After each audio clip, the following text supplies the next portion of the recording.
Jerry of the Circus.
Now for Jerry of the Circus. Well, the tents are all up and ready for another day's work, Rags. You know, I never get tired of watching them set up. It sure is interesting. Now what? Who do you see? Oh, I see. It's Olson. Hi, Olson. Oh, hello, Jerry. Rags, come back here. Don't bother Olson. Come on. He's no bother, Jerry. I'm just about all finished taking care of the bulls for this day anyway. Hiya, fella. Randy, glad to see me, ain't you? You got a late start this morning, didn't you? Yeah. Yeah, we're a little late getting over onto the lot, but you notice we're ready on time. I just can't figure out how you do it so fast. Getting the circus ready for a show is just like building a big city. You do it in a couple of hours. Yeah, almost like magic, ain't it, Jerry? Sure is. Well, I'm heading for the mess top to take on a little more coffee. Do you want to come along? No, I think I'll go over and see Mr. Randall. Huh? I want to find out if they picked up that counterfeiter yet. Oh, you mean that feller with the funny name that was hooked up with Velko, the strongman? Huh? Yeah. What was his name again? I heard it, but it was too odd for me to remember. Tonetti. Slippery Tonetti. Oh, yeah, that's it. Why, I heard somebody say... Let's see, who was it now? Oh, well, it don't matter, but someone said that Mr. Randall got a phone call from that detective that was traveling with us. You mean Mr. Hadley? Yeah. He told Mr. Randall all about how they captured this Tonetti fella. He did? Uh-huh. Hey, I'm going to get right over to the office wagon and find out about it. Still playing detective, huh, Jerry? Well, I'm especially interested in this case. You are, huh? See you later. Come on, Rags. All right, so long, Jerry. Here, Rags, over this way. Come on. Mr. Randall, it's me, Jerry. Oh, come in, Jerry. Come in. Wow. Hey, you're all excited, aren't you? And poor Rags is even panting. Well, I ran all the way over here the minute I heard.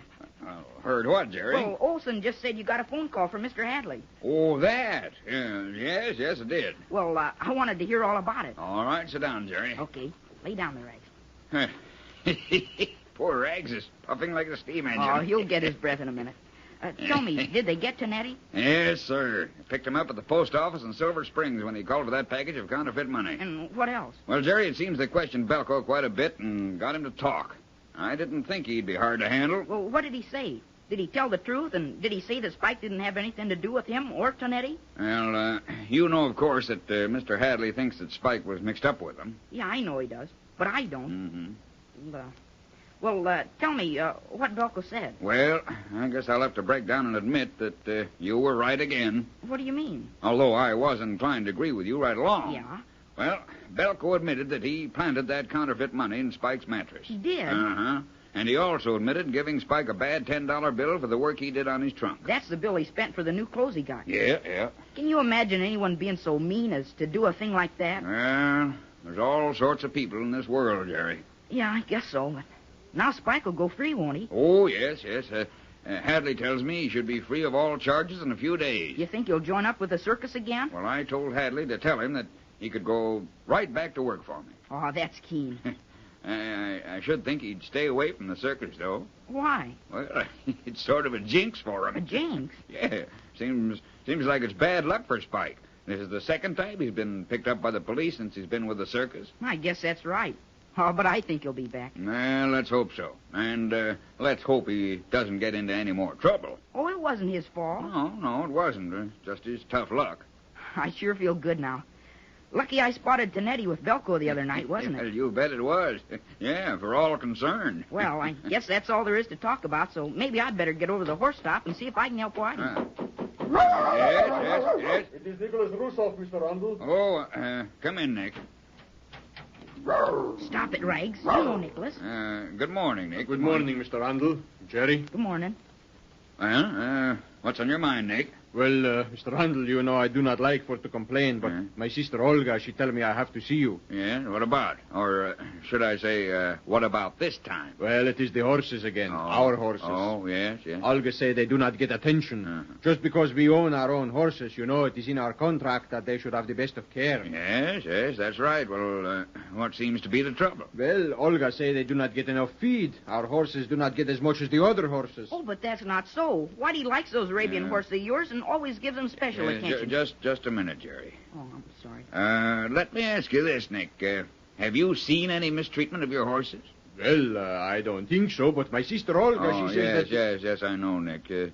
She takes an awfully keen interest in the Rusoff troop, doesn't she? Well, you know, she's the manager of the act. Yes, I know. Well, you tell Olga that I'll have a talk with Whitey and see that your horses get extra care from now on. Oh, thank you, Mr. Randall. I will tell her. Yeah, all right, Nick. Goodbye. Goodbye, Jerry. Goodbye. Goodbye, Nick.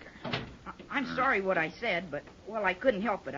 I know for sure Whitey likes their horses and takes good care of them. Well, that's all right, Jerry. I know he does, too, but, well, you just got to humor Olga.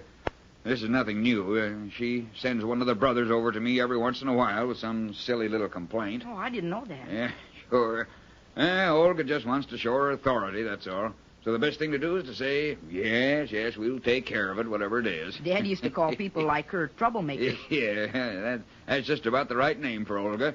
But along with her pettiness, she's shrewd, very shrewd. She's managed the Rusoff troop ever since they came to this country, and she's done a fine job of it. She's a very clever woman, and, well, I wouldn't want her for an enemy. Are they very rich? The Rusoffs? Yeah. Well, yeah, I'd say they were pretty well off. They've got many thousands of dollars tied up in those horses of theirs, besides the silver saddles and expensive trappings that they use. Yes, I'd call them rich. There's no telling how much money they've saved over the past few years. They're very thrifty, you know. I kind of thought they were rich. Mm-hmm. They're about the highest paid act of its kind in the world today. But I guess they're worth it. You bet they are. They're worth every penny I pay them. They're a big attraction, Jerry, a big attraction. And they're real Russians, too, aren't they? Oh, sure they are. Boris, the oldest brother, was a member of the Tsar's Royal Guard, a high-ranking officer. I heard... Hey, what was that? Sounded like a smash by the front entrance. Hey, let's go see what happened. Yeah. Wait till I close this door. Hey, you were right. Hey, look at that truck up on the sidewalk out by the main gate. Well, of all things. And look at that water. I say, that truck broke off a fire hydrant. Say, this is bad. The whole lot will be flooded the way that water's pouring out of that hydrant. Hey, here, Rags. You stay right by me. Come on. Bad, Mr. Randall. Yeah. No way to turn that water off. Larry, John, get some sandbags and put them all along the sidewalk. That water will get into the main top, and we won't have a matinee today. Okay, Mr. Randall. There must be some way to shut that water off. How did this happen? Any of you men know? Well, the fellow was driving the truck, said he lost control. The first thing he knew he was up on the sidewalk. Just our luck he had to break off that fire hydrant. Pretty bad, all right, and that water's coming out pretty fast. One of you men run across the street to that store and call the fire department. Yes, sir. Yeah, and call the police department, too. I'm afraid the whole lot will be flooded. Yes. We can't put on a show with the arena track underwater. Oh, say, this is awful, Jerry. Can I do something to help? No. There's nothing can be done until the fire department gets here. Well, they'll have a way of stopping it, I hope. The water must be pouring out of there about 50 gallons a minute. Of all things. A broken fire hydrant and right in front of the big top. Couldn't have happened a block away. It seems awful that we just have to stand here and not do anything. Yeah, here come some of the men with sandbags. That should help. Let him over here. Oh, but that won't work, Mr. Randall. The water's pouring out too fast. Yes, I'm afraid you're right, Jerry.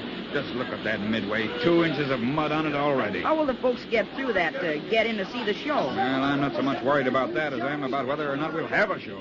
I can get boards put down on the midway and make a walk for the customers, but if that water isn't stopped soon, the best we can do this afternoon is put a boat race on under the big top. Yeah. I'll say, it's no laughing matter, Jerry. I know it. I'm sorry, but you said that so funny. Well, it's true, Jerry. There'll be a lake in there in a few more minutes. Hey, listen. What is it, Jerry? Can't you hear him? Hear who? The fire department. Hey, listen. Oh, good. Oh, say, well, I'm afraid they're too late. An awful lot of water got into that lot and under that big top. Hey, look at him come. It sure doesn't take them long. Fire department now, Mr. Randall. Yeah. Yeah, I hope so. Hey, look, they're opening that iron cover across the street. Yeah, That's where they turn the water off. Yeah. Yeah, that slows it down all right. Yeah, that's it, all right. There, it's all fixed. Didn't take them long once they got here. Yeah. Here comes the chief, Jerry. I want to talk with him. Chief! Chief! Yes, sir. You call me? Yes, Chief. I'm the owner of this water-soaked circus here. Oh, Mr. Randall. It's too bad. Sure flooded your lot. Yeah. One of those unfortunate things that can't be helped. Yeah, I was just going to ask you if there isn't some way we can get that surface water off the ground, especially in the main tent. Yes, I think we can help you out all right, Mr. Randall. We get through, you might get a load or two of sand and spread it around before you put the sawdust down. Yeah, what do you have in mind to do? Well, we'll get some pumps working and pump out the best part of the water. Of course, the ground will be pretty muddy even after we get through. Yeah, that's what I was thinking. By the time the elephants trot around on that soft ground, it won't be fit to work on for the rest of the acts. You're working against time, too, aren't I you? should say we are. Less than 3 hours until matinee time. I hate to call it off. Well, I'll get my men on the job as fast as I can. I'll have the pumping apparatus over here and working within 15 minutes. Thank you, Chief. Thank Not you. at all, Mr. Randall. Glad to help. He sure is nice, isn't he? Yeah, very accommodating. Well, come on, Jerry. I've got a lot to do. Come on, Rags. Well, where are you going now, Mr. Randall? Well, I'll have to look up Murray and see if we can get some sand to spread around under the big top when they finish with the pumping. The water's even running way over this way. Yeah? Hey, and look, there's a lot of it draining down toward the horse top. And that's a mess, Jerry, and it's a shame, too. We got a nice break in the weather, and then this had to happen. I don't think you'll have to call off the matinee, though. We'll just have to wait and see what kind of a job the fire department does in pumping out that water. Mr. Randall. Hello, who is it? Oh, it's you, Olson. Have you seen Murray? Why, saw him over by the horse top with Whitey. Yeah. Oh, hello, Jerry.